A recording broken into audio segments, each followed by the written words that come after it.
Assalamualaikum warahmatullahi wabarakatuh.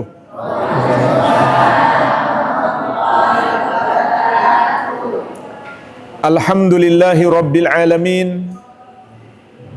Wassalatu wassalamu ala rasulihil amin wa ala alihi wa sahabatihi ajma'in wa man tabi'ahum bi ihsanin ila yaumiddin, amma ba'd. Bapak-bapak dan ibu-ibu sekalian yang saya hormati dan saya muliakan, rahimani wa rahimakumullah. Semoga Allah Subhanahu wa taala senantiasa mencurahkan rahmatnya kepada kita sekalian. Amin. Alhamdulillah, kedatangan kami ke sini membawa sedikit bantuan. Mohon maaf Bapak Ibu sekalian, bantuannya tidak banyak. Namun sebelum itu, izinkan kami menyampaikan sedikit nasihat. Karena kita sebagai sesama muslim, bersaudara, harus saling nasihat menasehati. Itulah bukti cinta terbesar kepada saudara kita sesama muslim. Saling mengingatkan. Wa tawasau bil haqq wa tawasau bis sabr. Saling menasihati, saling berwasiat dengan kebenaran dan saling berwasiat dengan kesabaran. Saya ingin mengingatkan Rasulullah sallallahu alaihi wasallam bersabda, "Ajaban li amril mu'min."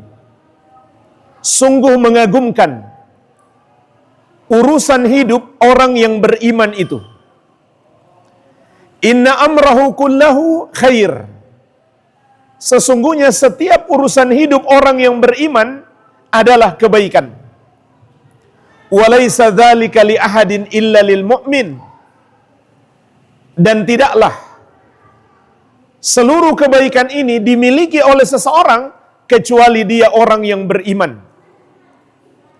Apa kebaikan itu? In asabathu sarra syakara fakana khairan lahu. Orang beriman itu apabila mendapatkan kenikmatan, maka dia pun bersyukur. Sehingga kenikmatan itu menjadi kebaikan baginya. Wa in asabathu darra sabara fakana khairan lahu.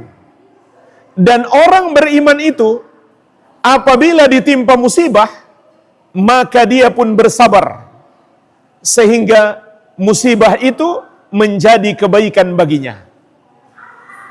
Jadi jemaah sekalian, mari kita perhatikan hadis yang mulia ini. Kata Nabi Muhammad SAW, sungguh mengagumkan orang yang beriman ketika menghadapi dua hal: mendapatkan nikmat dan mendapat musibah. Inilah sesungguhnya dua sisi kehidupan kita. Ini sudah sunnatullah, ini takdir Allah. Allah selalu memberikan kepada kita nikmat, dan Allah juga yang menimpakan musibah. Yang pertama, nikmat itu kita hadapi dengan kesyukuran. Kalau kita bandingkan nikmat yang Allah berikan kepada kita dengan musibah, sesungguhnya musibah itu hanya sedikit. Nikmat Allah begitu banyak. Bayangkan Bapak Ibu sekalian, nikmat jantung Allah berikan kepada kita.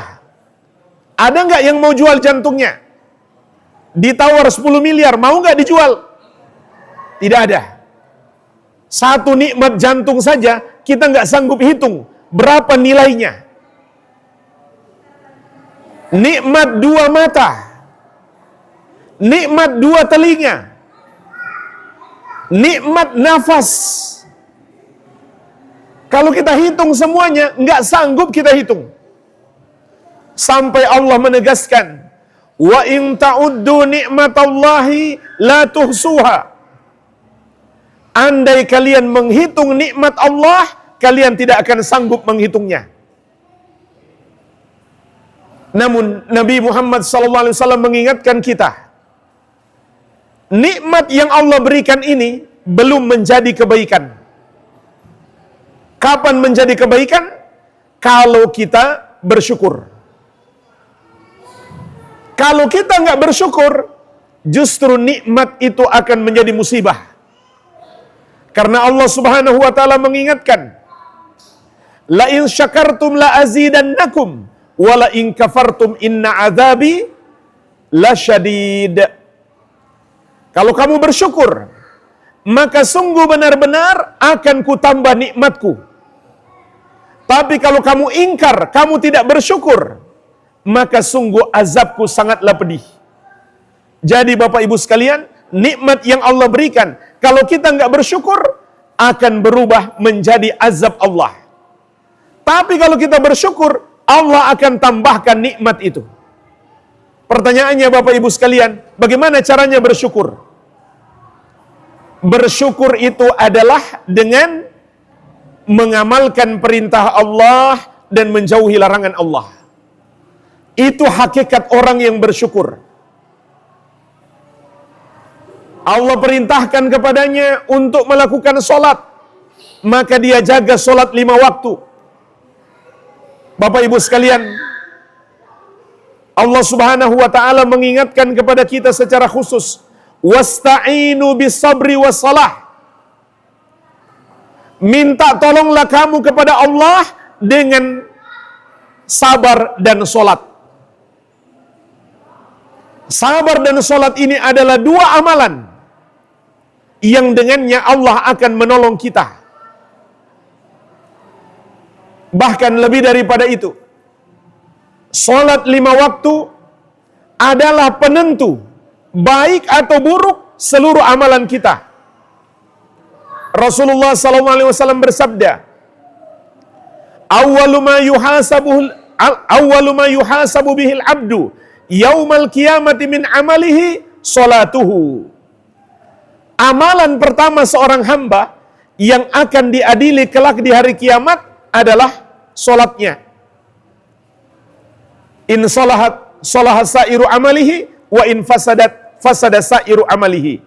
Kalau solatnya rusak, semua amalannya akan ikut menjadi rusak.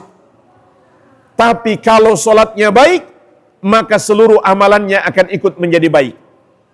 Kalau solatnya baik, semua amalannya jadi baik. Kalau solatnya rusak, semua amalannya jadi rusak. Kenapa jamaah sekalian?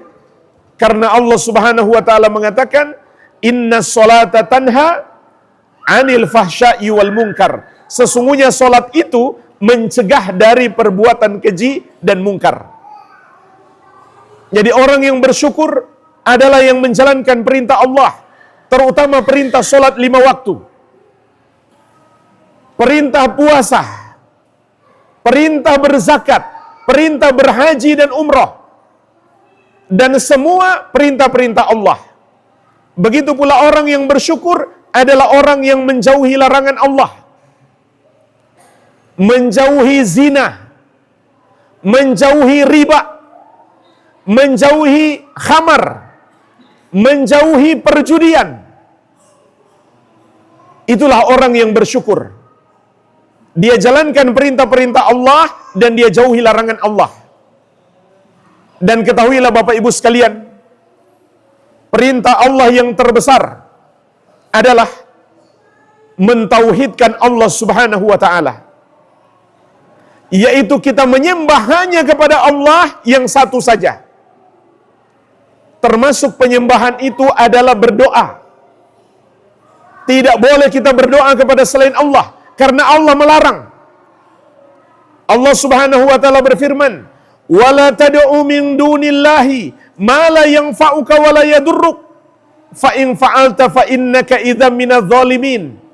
Jangan kamu berdoa kepada selain Allah, karena semua selain Allah tidak bisa memberi manfaat kepadamu, tidak pula bisa menimpakan mudarat. Kalau kamu berdoa kepada selain Allah, kamu kalau begitu termasuk orang-orang yang zalim, yaitu orang yang melakukan dosa terbesar yang disebut dosa syirik, menduakan Allah. Dan ketahuilah Bapak Ibu sekalian, semakin sempit hidup kita, semakin berat hidup kita, doa kita lebih mustajab. Itu janji Allah. Allah Subhanahu wa taala berfirman, "Ud'uni astajib lakum." Berdoalah kepadaku, maka aku akan mengabulkan doamu. Allah Subhanahu wa taala juga berfirman, "Amma yujibul mutarra idza da'ahu wa yakshifus su'a." Siapakah yang dapat mengabulkan doa orang yang kesusahan tatkala dia berdoa kepadanya? Dan siapakah yang dapat menghilangkan segala keburukan? Hanya Allah Subhanahu wa taala yang satu saja. Maka Allah berjanji akan mengabulkan doa kita. Semakin sulit hidup kita, maka doa kita semakin mustajab. Tapi itu ada syarat. Syaratnya apa? Kita tetap menjalankan perintah Allah dan menjauhi larangannya. Bagaimanapun keadaan kita, harus tetap berpegang teguh dengan perintah Allah dan jauhi larangannya, agar Allah memberikan pertolongan kepada kita. Karena Allah juga berjanji, "Wa may yattaqillaha yaj'al lahu makhraja wa yarzuqhu min haitsu la yahtasib." Barang siapa bertakwa kepada Allah, menjalankan perintahnya, menjauhi larangannya, maka pasti Allah berikan jalan keluar baginya, apapun masalahnya. Dan Allah akan memberikan kepadanya rezeki dari arah yang tidak dia sangka-sangka. Mungkin Bapak Ibu sekalian tidak pernah berpikir akan banyak orang datang ke sini membawa bantuan-bantuan. Ini bisa jadi karena ketakwaan kita. Kita ditimpa musibah, tapi kita tetap bertakwa kepada Allah. Maka Allah berjanji akan memberikan rezeki kepada kita dari arah yang tidak kita sangka, dari arah yang tidak kita pernah menduganya. Allah Subhanahu wa taala juga berjanji, "Wa may yattaqillaha yaj'al lahu min amrihi yusra."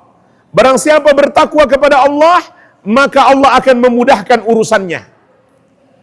Apapun kesulitan hidup kita, kalau kita senantiasa bertakwa kepada Allah, maka Allah berjanji akan memudahkan. Ini jamaah sekalian yang pertama, bersyukur atas nikmat yang Allah berikan kepada kita. Yang kedua, kata Nabi SAW, yang mengagumkan pada orang yang beriman itu, apabila dia ditimpa musibah, maka dia pun bersabar. Maka musibah itu menjadi kebaikan baginya. Jadi ternyata jemaah sekalian, musibah itu bisa menjadi kebaikan. Mungkin secara zahir kita lihat musibah itu keburukan. Barangkali ada di antara Bapak Ibu sekalian yang rumahnya hilang, hartanya hilang, bahkan orang yang kita cintai pun meninggal dunia. Tapi ternyata kata Nabi Muhammad SAW, kalau kita hadapi dengan kesabaran, musibah itu menjadi kebaikan. Pertanyaannya, kebaikan apa di balik musibah? Sangat banyak. Pertama, pahala sabar. Allah Subhanahu wa taala berfirman, "Innama yuwaffas sabiruna ajrahum bighairi hisab." Sesungguhnya pahala orang-orang yang sabar tanpa terhitung. Yang kedua, penghapusan dosa. Rasulullah sallallahu alaihi wasallam bersabda, "Ma min musibatin tusibul muslim illa kafarallahu anhu biha khatayahu hatta syaukati yushakuha." Tidak ada satu musibah pun yang menimpa seorang muslim kecuali dengan sebab itu Allah akan hapuskan dosa-dosanya, meskipun hanya duri kecil yang menusuknya. Yang ketiga, Allah ingin mengingatkan kita agar kita selalu kembali kepada Allah, agar hati kita bertawakal kepadanya, agar kita selalu berharap kepadanya, agar kita selalu bertobat kepadanya. Sebagaimana firman Allah Subhanahu wa taala, "Zaharal fasadu fil barri wal bahri bima kasabat aydin nas liyudhiqahum ba'dalladzi 'amilu la'allahum yarji'un." Telah nampak musibah dan malapetaka di daratan dan di lautan karena ulah tangan-tangan manusia. Allah menimpakan kepada mereka agar mereka merasakan sebagian daripada ulah mereka. La'allahum yarji'un, agar mereka kembali kepada Allah Subhanahu wa taala. Agar kita berharap hanya kepada Allah, agar kita berdoa hanya kepada Allah, agar kita bergantung hati hanya kepada Allah yang satu saja. Dan ketahuilah Bapak Ibu sekalian, ketika kita ditimpa musibah, kemudian hati kita hanya bergantung kepada Allah, maka pasti Allah akan menolong kita. Karena itu janji Allah, sebagaimana firman-Nya, "Wa may yatawakkal 'alallahi fahuwa hasbuh." Barang siapa bertawakal, bergantung hatinya hanya kepada Allah, cukuplah Allah sebagai penolongnya. Artinya, pasti Allah akan memberikan pertolongan kepadanya. Yang terakhir Bapak Ibu sekalian, kebaikan yang bisa kita dapatkan dari musibah adalah kalau kita sabar, kemudian kita berdoa kepada Allah, meminta ganti yang lebih baik daripada yang hilang, maka Allah akan gantikan dengan yang lebih baik. Tapi syaratnya adalah sabar dan berdoa. Apa doanya? Doanya mudah. Ada 2 kalimat. Yang pertama, kita semua sudah tahu doanya, yaitu bacalah inna lillahi wa inna ilaihi raji'un. Sekarang ada lanjutannya. Allahumma jurni fi musibati. Bapak Ibu, biar mudah menghafal, ikuti saya baca. Untuk menghafal, nanti Bapak Ibu baca sendiri doa ini. Ikuti ya. Allahumma jurni fi musibati wa akhlifli khairan minha. Masya Allah, cepat sekali Bapak hafal ya. Saya ulangi sekali lagi ya, biar cepat hafal. Allahumma jurni fi musibati wa akhlifli khairan minha. Sekarang dengan artinya. Allahumma jurni, ya Allah berikanlah aku pahala. Fi musibati, dalam musibahku ini. Wa akhlifli, dan gantikan untukku khairan minha, yang lebih baik darinya. Yang lebih baik untuk kami ya Allah. Insyaallah. Barakallahu fiik. Ya. Bapak Ibu, baca doa ini terutama di waktu sepertiga malam yang terakhir. Waktu sahur, waktu menjelang subuh. Lebih bagus lagi kalau Bapak Ibu sholat tahajud, kemudian baca di dalam sujud. Setelah membaca Subhana Rabbiyal A'la, bacalah doa ini. Maupun doa-doa yang lain. Karena doa di dalam sujud lebih mustajab. Begitu pula doa di sepertiga malam yang terakhir. Setiap malam, itu waktu yang mustajab untuk berdoa. Barangkali ini saja yang bisa saya sampaikan.